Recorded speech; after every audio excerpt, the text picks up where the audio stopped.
अब जल्द ही देश के हर गांव में लोगों को वाईफाई की सुविधा मिलेगी। केंद्र सरकार ने डिजिटल इकोनॉमी को बढ़ावा देने और गांव-गांव तक वाईफाई पहुंचाने के लिए पीएम वाणी स्कीम लॉन्च की है।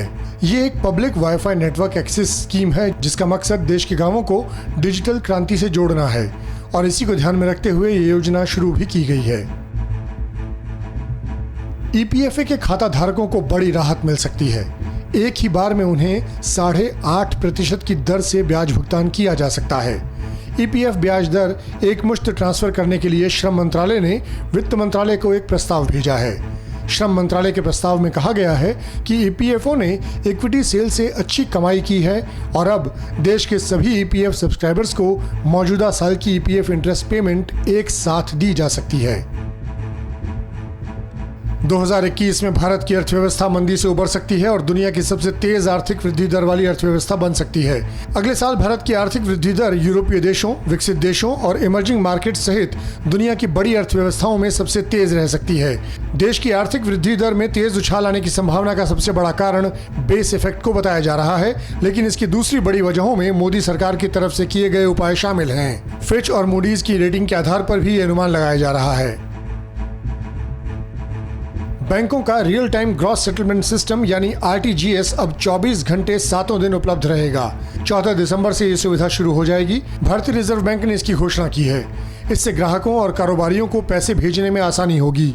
अभी हर महीने के दूसरे और चौथे शनिवार को छोड़ सप्ताह के सभी कार्य दिनों में सुबह 7 बजे से शाम 6 बजे तक ये सिस्टम काम करता है।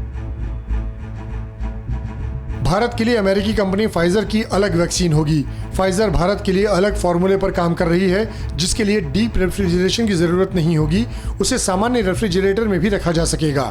दरअसल फाइजर ने भारत में अपनी वैक्सीन के लिए इमरजेंसी अप्रूवल मांगा है। विशेषज्ञों को इस बात की चिंता थी कि इस वैक्सीन को -70 डिग्री सेल्सियस पर रखने के लिए भारत में पर्याप्त इंतजाम नहीं है।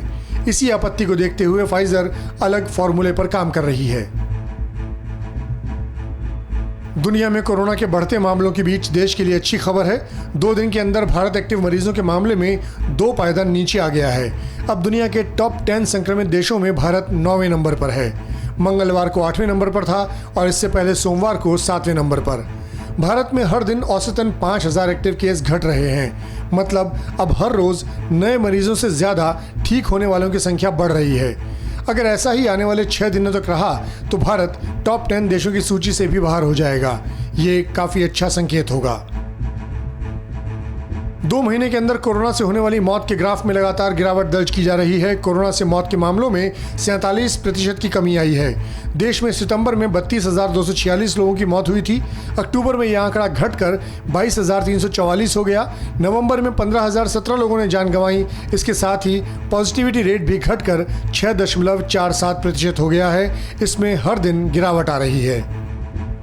न्यूज़ टॉप 9 रोज सुबह 7 बजे और शाम 7 बजे सिर्फ TV9 भारतवर्ष पर।